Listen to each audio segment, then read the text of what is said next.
Previously on Starhammer 42K. Joining the crew of the Timaeus, the first of two Vanguard ships to be sent ahead of the main Starhammer fleet in the Milky Way, were members of the Talos Marshals, Judge, Jury, and Executioner. The Marshals' iron grip was the only thing that kept order on their broken world, and even then, only tenuously. Perhaps the most infamous of these was Marshal Carl Dredd, the sole survivor of Project Fargo to create superior marshals. Grim, humorless, and fanatically devoted to the law, his precinct proved to be the only source of resistance against the Imperial invasion of his world, aided by his longtime partner, Marshal Joe Anderson. A Force-sensitive discovered at birth, the Marshals would hide her away from the Jedi and cultivate her powers under the so-called Psi Department. Born of the Corellian Jedi line, Anderson possessed tremendous mental and telepathic abilities, at the cost of all other Force abilities common to the Jedi. So advanced were these abilities that she could predict the strategies of the Marshal's enemies perfectly, helping to guide Dredd to success, and once even did battle with a librarian of the Carcharodons, though her victory would leave deep scars upon her soul and psyche. Dredd would ultimately arrange for his precinct, Anderson included, to join the Starhammer expedition to utilize their extensive understanding of the Imperial Administratum. This match was also going to be the testing ground for Paladin Delta's character, the Dominion Knight Paladin Cyrus Mardonius. My orders will be your undoing. A member of the Sun Guard, the notorious mercenary company that served the Sith, Cyrus served in a suicide squad against the Imperials and Orcs. Despite the horrific odds thrown against him, Cyrus survived time and time again, much in part to his unknowing Force potential. A Duke who strived to reform the Sith Order into the Dominion Knights, Cyrus was selected for training by a former Jedi, now Dominion Knight, Ronan Huntsinger, and now serves as the head of the rebuilt Sun Guard. Unfortunately, due to technical and time issues, neither one of them could actually join the match. So they basically got stuck in processing, got sent to the wrong room, got lost looking for the right one, and showed up 2 hours after the training session concluded.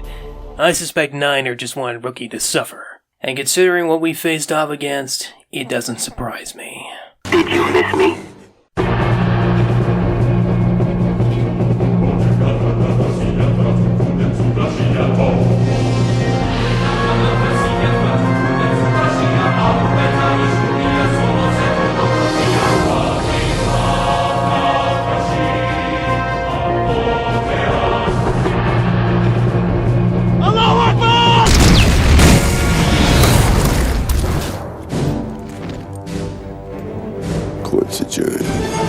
With that, the session was concluded. Questions of whether or not we could have forced previous opponents to surrender, and whether this would change future missions, was, and still is, long debated, as Squasher decided we finally needed to have our teeth kicked in. He took me aside, and asked me to create some stats for a certain bounty hunter that just doesn't know how to die.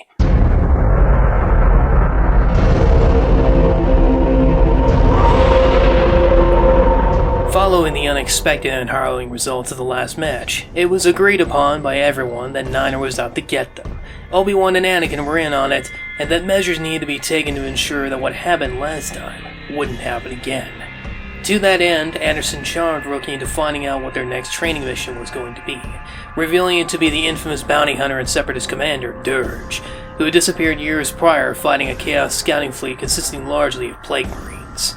To that end, the team prepared accordingly. Gunny, Ader, and Rambo came equipped with tons of anti-material weapons to counter Durge's powerful regenerative abilities. Kynax, Cyrus, and Turkled came along because only a Jedi had come the closest to putting him down. E4 was coming in case we needed to slice the map again, and Beta showed up with spanking new weapons, equipment, and repaired programming thanks to the efforts of the mad scientist, Dr. Jumba. Upon entering the room, the Talpa engineer proclaimed, "You utter fool! German science is the finest in the world!" Joining us for that mission was also Magneto's character, Ssylask, a Trandoshian Republic intelligence operative who had been leading an anti-slavery operation with his partner, Turshev, who still hadn't yet transferred over from Kashyyyk. Glory in this battle. Stay your savage tongue. Unfortunately, Magneto was only able to play about halfway through, so I ended up taking control of his character in conjunction with Rambo. Everyone else was waiting upstairs in the operations room, assembled as a kind of B team with Anakin and Obi-Wan present to observe how things would go. That really should have been a hint if things were going to go the way we had planned. With our team assembled and ready, we quickly moved into the training room and began taking up fighting positions. The gunners set themselves up in the towers, the knights and droids on the ground floor ready to take on the Jedi bounty hunter as soon as he arrived. Soon, the flicker of a hologram began to materialize ahead, and we got ready for the fight of our lives. Unfortunately, we were too right. Stars. The creation of an ancient Sith alchemy, Terrantatacs were biologically enhanced rancors designed to hunt and kill Jedi of old, with even the venerable Revan himself having great difficulty in killing them. Above, the mocking voice of Thrawn roared out over the field. Did you really think I didn't know what you were up to? Let this be a lesson to you. Always expect the enemy to know what you are doing. You mean, don't try to outsmart you? That's just cheap. Lock it up, fools! Here it comes! With a roar, the Terrantatac charged. Before the team could open fire, Beatus fired off his thrusters and landed right before the beast, and began firing off a massive torrent of rockets and missiles from his new weapon systems. Upon impact, smoke and fire billowed out, and Jumba proclaimed that his mighty new creation had bested the monster. Then the smoke cleared, revealing that the Terrantatac had simulated tearing out a chunk of the wall and using it as a shield. Before Beatus could move out of the way, it batted him aside like a baseball, and the droid slammed into the wall. Broken and battered for a second time, Beatus lay crumpled on the floor as the Terrantatac unleashed a deafening roar that dropped the entire team to the floor in pure agony. Turkled countered this by channeling his battle meditation into Force Valor, fighting off the sudden maddening depression the beast had thrown at us. Shoot this mother...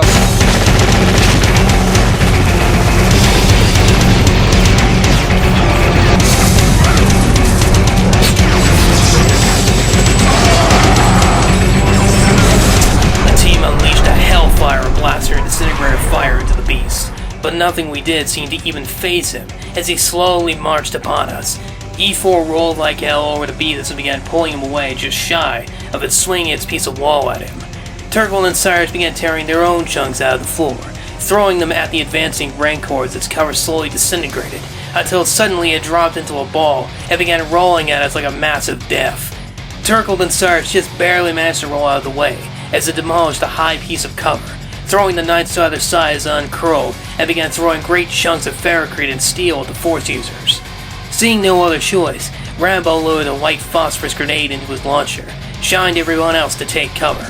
Gunny across the way suddenly suffered a PTSD flashback of his squad being cooked alive by an Imperial-grade willy-pilly, the kind designed to burn even Space Marines in their full suits of armor, which just happened to be the exact same kind Rambo was planning to use. Don't do it, you fool! Take cover! The grenade struck the Terrantatac, engulfing him in white fire that began peeling away its holographic flesh in fiery chunks.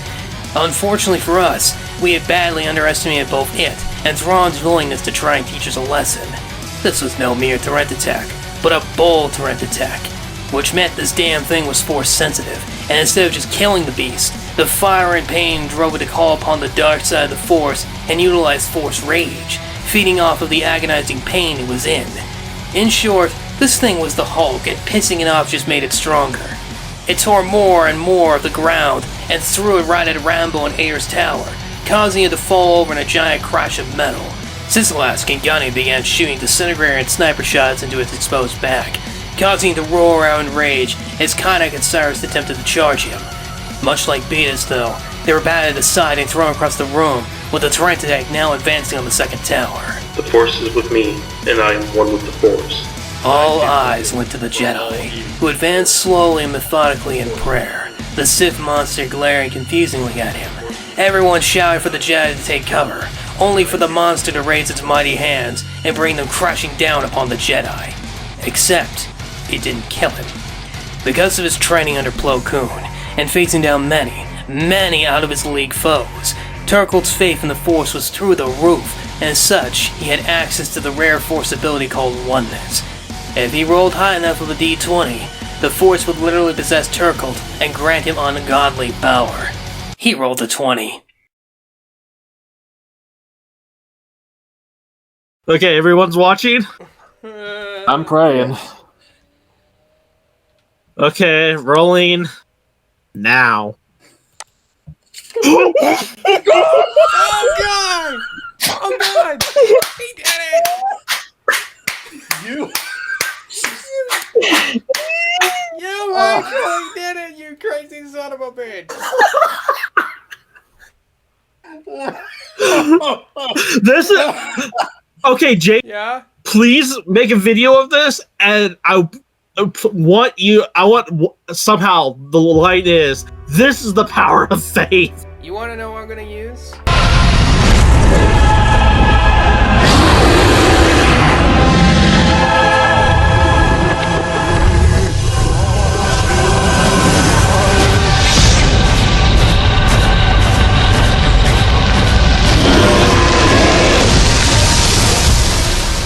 Now possessed Jedi charged him. The beast threw more and more rocks at him, slamming his fists into the ground to shake up the floor, but the Jedi was now a blur of motion, damn near imperceptible to the eye, as his lightsaber drew a torrent of blue fire across the room. The creature swung a giant piece of durasteel support rebar, only for it in its hand to be dissected by the Jedi's lightsaber. Roaring in agony, the Tyranitar charged him. Turkle leapt over him, throwing a force push that floored him before channeling the power of the light of judgment within him. A technique developed by Plo Koon to battle the forces of chaos. Turkle lit the room with a firestorm of electrical blasts, shocking the creature into an agonizing death as it slowly but surely began to disintegrate before us. The light grew so bright, we had to shield our eyes. The very sensors and electrical panels in the room blowing out, followed by the very power of much of the base going dark.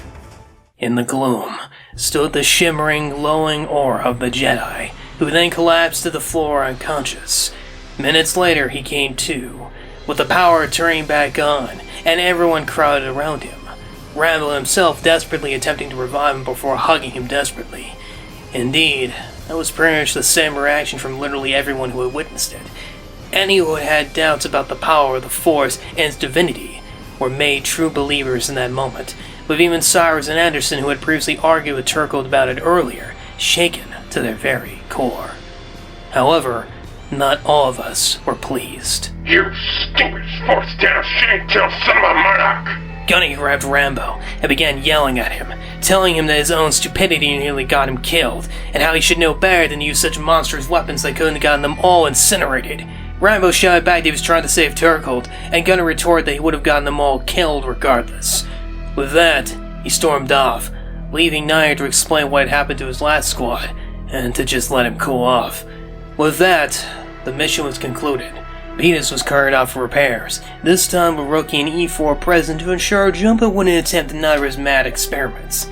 Turkle was called away to attend a meeting with the Jedi Council for obvious reasons.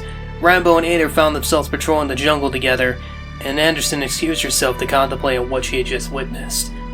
Meanwhile, Cyrus was called to a meeting with Lady Ventress herself, as a new asset to the Knight's arsenal was soon arriving, and Cyrus would be made its caretaker. A good thing too, because the narrator was really starting to get tired of us winning all the damn time.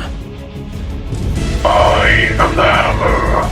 I am the point of his spear, the gauntlet about his fist. I am the bane of his foes, and the wounds of the treacherous. I am the end.